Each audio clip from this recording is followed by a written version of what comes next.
Welcome to the JAMODI podcast. We are all surrounded by amazing coaches and leaders. So let's get an inside look at not just what they do, but how they do what they do. After all, becoming the best versions of ourselves is JAMODI, just a matter of doing it. Coaches, the JAMODI podcast is powered by Biology. What's your BSA score? The Biology Skill Assessment is the only verified skills metric endorsed by the NIA and NJCAA to discover and develop the best talent for your team. This 10-minute, 100-shot test can be taken for free today on the Biology mobile app. Elevate your game. What's the best thing that you've borrowed lately? So last summer, I heard about this book, The Coach's Guide to Teaching. Did you hear about that, Doug? I have not. So he's a teacher, and he basically took all these classroom ideas on how they teach in the classroom and applied them to coaching. And he's a soccer guy, so it's a lot of soccer exams and stuff, but it's one of those things that it's a hard book to read. It's like a textbook. You know what I mean? And then he'll have links, but he has a website. So he has these links in the chapter. So you can go to the website, click on this link, and you can watch an example of what he's talking about. Oh, wow. And the resources he uses. He has rugby coaches and women's basketball coaches and soccer stuff. And it's just, there's a great video of, they follow Pete Carroll down, in Seattle at one time. But I mean, the book opens with this, the most important skill coaches have is giving feedback. And how many coaches practice it? It kind of punched me in the gut. You know what I mean? I'm like, man. And the biggest thing that really hit home was how much are you giving them whenever you stop? So when you stop the team to talk, how much are you giving them? So say I tell them 4 things. So I say, we're not blocking out. You got to look down the floor. We got to feed the posts and see how controlling your drives. Okay. So now when they start playing again, I have to watch every kid and who's doing one of those 4, because they're not all going to do all 4 things. Yeah. So whichever one was the most important that I'm hitting on, okay, maybe I'll hit that, but then I'm telling those kids I don't really care about those other 3 things, or I can't hold them accountable for those other 3 things because all I'm doing is talking about this. And so when you stop and you say one thing, now everybody knows we're looking for that. And then you better comment on it again, or you're telling those kids, this isn't really that important. I just said it because I was feeling emotional at the time. But just that idea of being really deliberate about your foot feedback every time you stop, I mean, just flipped my head, man. It was almost like I almost overdid it, I think. But it's just How do you feel like you overdid it? Where I'd hold back other stuff. You know what I mean? There's other things that I think our kids can handle that are staples in the program. That's kind of the thing I learned with they know you got to sprint back on defense. So I'd hold out on that one because we're talking about looking down the floor, whereas they know they got to sprint back. You know what I mean? They can handle their, so figuring out which kind of feedback you can throw in there with the thing you're focusing on to help tie it together a little bit, But whatever it is, just that idea of being a little more self-critical in how you're coaching and how is your gym a good learning environment? Yeah. It was the question. And, every page I read, you should see this book, man. It's just got writing on every page. Yeah, I wrote it down. I'm going to check it out because I think you're right on the money with, first of all, coaches in general. We everything we're about to tell our players, it's gold, and we believe that they need all of it, and that they'll actually absorb all of it.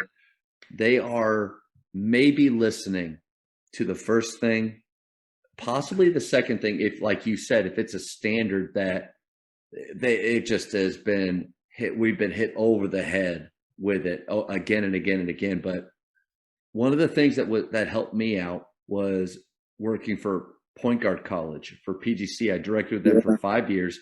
Mono Watts, the president, came to my very first session, and I wasn't prepared. I actually thought I was just going to be observing because I was training to become a director, and the dudes just threw me in and said, "Hey, you're going to do this gym session." Well, I thought I've been a coach for years now. I can do this. And so I was watching the gym, and I blow my whistle, coach something, blow my whistle, coach something. And I hit so many different things throughout. And Mono's just standing over there. Have you ever met him, Mono Watsa? I mean, he's incredible. But he's standing over there taking notes. And he said, you talked way too much. And he said, you need to give them one thing, like kind of like what you just said, one thing that they really need. And I think what that'll do is for coaches is it'll make us be better. We have to know what is really important for these guys.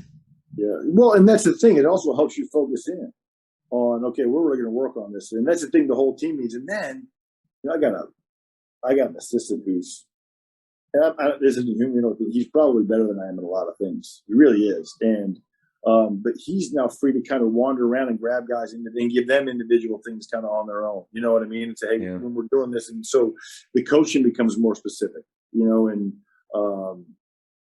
it's just been, I thought it was really helpful. There's certain days where I could really see the benefit. And there were certain days I overthought it. I was trying to do too much. And I mean, I was trying to do it too much. You know what I mean? I was trying to, because I mean, this book, like I said, it was just like every page you read is like, oh, been doing it wrong. Oh, been doing that wrong. Oh, been doing that wrong. And then, you know, I think last year, like, now we're working hard to kind of find that balance of what our kids already know, what we can do, and how we can bring it along. But even then, so this was cool. This was great.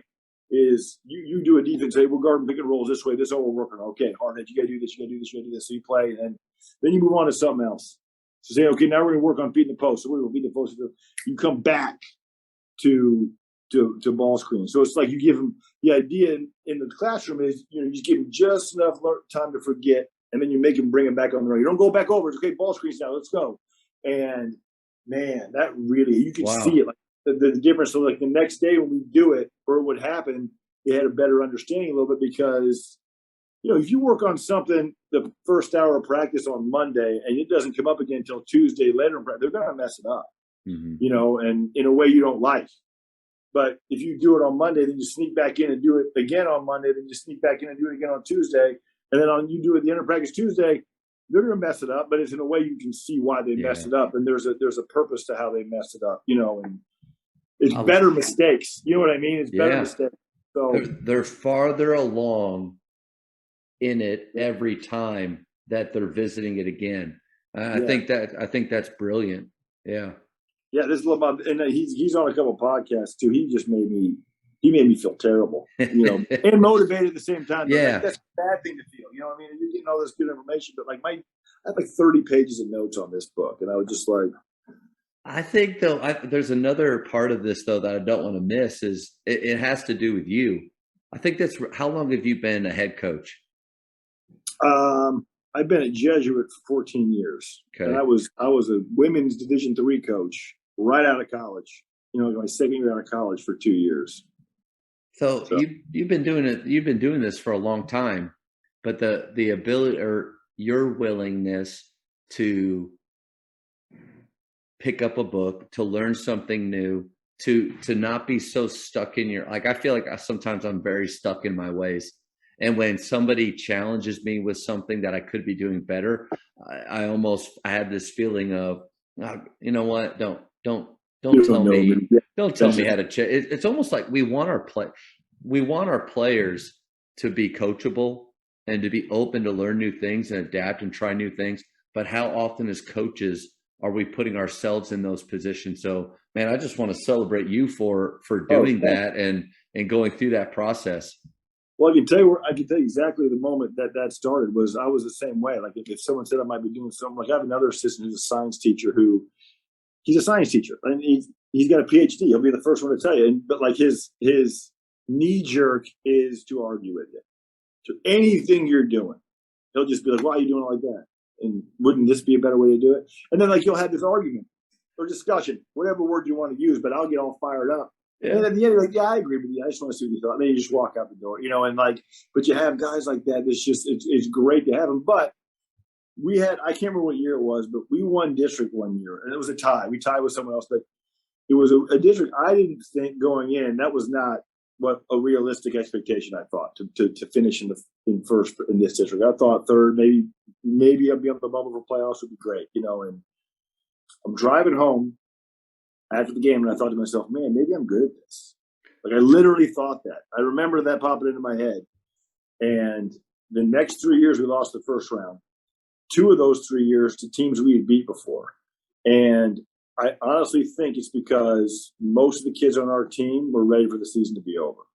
And I think it's because I had that moment of, you're good at this, bro. Don't change anything.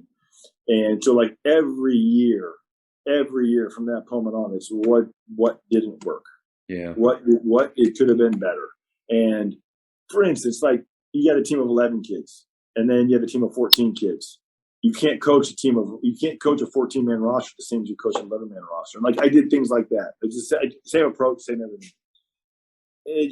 It wears them down, you know. And like, you have a team of 11, you go for an hour and a half, you're going hard the whole time, and then, but you know, 4 of those kids want to play in college, so they love it. They want to do it like that.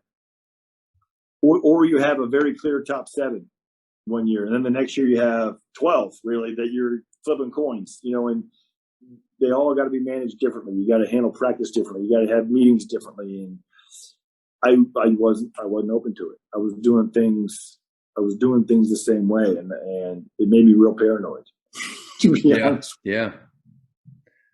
I think that that's a great question of, is it system?